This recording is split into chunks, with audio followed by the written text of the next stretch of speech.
The Samsung Galaxy S8. My durability tests have become a rite of passage of sorts for every new smartphone that comes out. And this brand new flagship from Samsung is no different. I'll put it through a few years worth of abuse in just a few minutes. I'll make sure the phone can survive the test of time and see if the S8 is a worthwhile investment for those concerned with durability. Let's get started.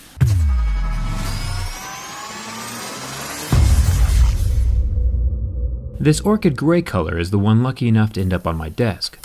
A new color variation for this round of smartphones. It's nice to see something different than the standard black, gold, and silver that pretty much every manufacturer has. The phone is cold and solid feeling in my hand, so we're off to a good start. The scratch test is always first. My Mo's picks do a pretty good job of seeing how scratch resistant the screen is. Plastic screens like the Galaxy S7 Active would scratch at a level 3. Last year's Galaxy S7 Edge scratched at a level 6, which is pretty much the standard for smartphones at the moment.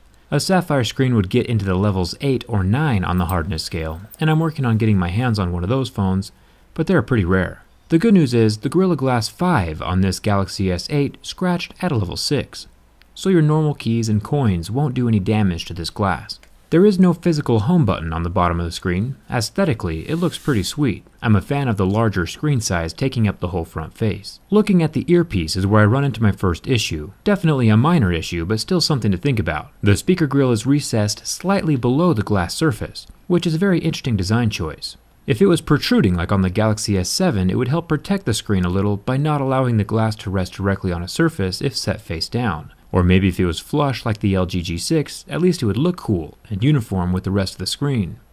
But recessed under the glass is just asking for it to collect all kinds of lint and dust and other goodies from your pocket, or even makeup off your face. Recessed isn't the most ideal design choice. The good news is that the grill is made of metal, so when it does need to be cleaned out, it's pretty secure and won't be falling out on its own, like we've seen with some of the other phones I've tested. One more thing is the speaker size. The S7 Edge that I've been using for the past year is already pretty quiet, and the grill on the S8 is less than half of the size. So if they shrank the internal speaker inside of the S8, it would be a terrible move. I'll have to check that speaker size when I open up and tear down the phone tomorrow. The sensors, like the iris scanner and the 8-megapixel front-facing camera, are all covered by the same glass as on the screen, so my razor blade is not leaving any marks, since the screen is harder than my razor blade. Now for the back of the phone. The back panel is made of glass and the Samsung logo is printed on the underside of the glass, so there's no chance of removing it from this side. If we jump up to the flash and the focus sensors, they are also covered by this same glass rear panel. This is the first time I've ever seen a glass-covered flash on a phone. Normally it's plastic. I think that see-through window to the sensor is pretty awesome. If there was a totally clear version of the S8, I would buy it up in 2 seconds. My favorite Game Boy was the clear one back in the day, and older me hasn't changed a bit. Would you buy a clear phone? Let me know in the comments. The camera lens is also covered with glass, and luckily my razor blade leaves no marks on it. Definitely scratch resistant. The Galaxy S8 has a subtle ring around the camera that protrudes ever so slightly. It's almost flush, but the ring is definitely there. It's made of metal, and hopefully if you're the type of person who walks around without a skin or a case, it'll be enough to help protect that camera lens if you ever set your phone down. Now the fingerprint scanner, off to the right of the camera, is definitely in a unique spot. It'll take some getting used to. After heavily scratching the fingerprint scanner, I was able to set my fingerprint with no major issues. It still unlocked the phone almost every time.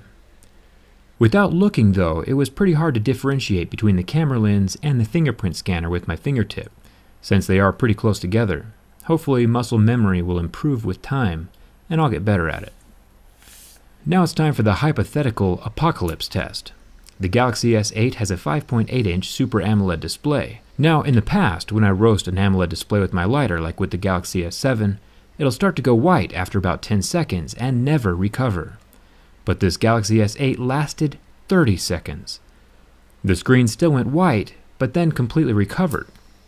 I'm happy about the success, but I'm also all about second chances. But even after another 30-second round of flame, the screen had no markings.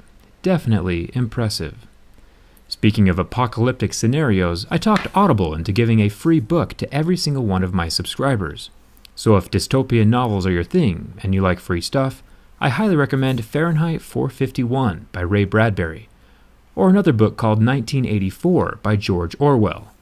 Both of these books reshaped my entire way of thinking, and well, thought-provoking books are the best kind of books. If you use this link, audible.com/jerryrig, all lowercase, you get to keep the free book you download even if you decide not to use Audible after your free 30-day trial. It's a pretty good deal. I'll also include the link right below this video in the description. A burn-proof phone would be incredible, but in order to make sure, I tried the flame test one last time. It was only then, on my third burn, that I was able to get a permanent mark on the screen. I would definitely certify this thing for a mild to moderate apocalypse, but with any extinction level events, you're going to need a little more protection. Now the sides of this phone are made from pure metal. Everything from the SIM card tray to the actual borders of the phone.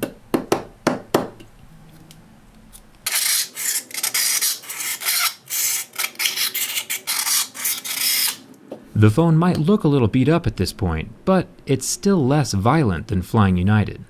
All of the buttons are made from metal. Even Bixby, our permanent new best friend that nobody asked for, is also metal. Down at the bottom of the phone we have the USB-C port, which I prefer at this point.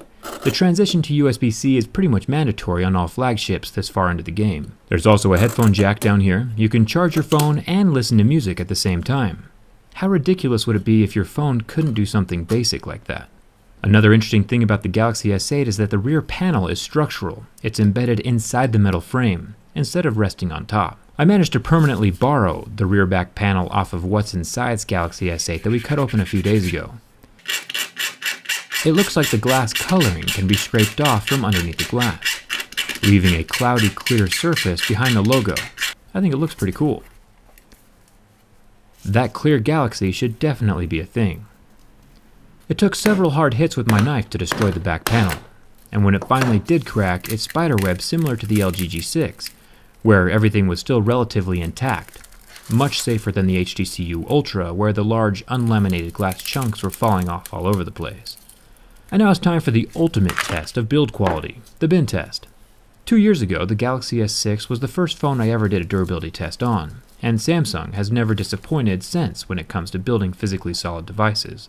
There is almost zero flex to this thing, and more importantly, no seals are being broken either, so everything is still water resistant. It's nice that you can count on your phone, even if an irresponsibly large amount of pressure is applied to both ends. The flashlight complained for a few seconds about the abuse, but other than that, I'd have to say that the Galaxy S8 is an incredibly well-built phone, and definitely a candidate for my daily driver.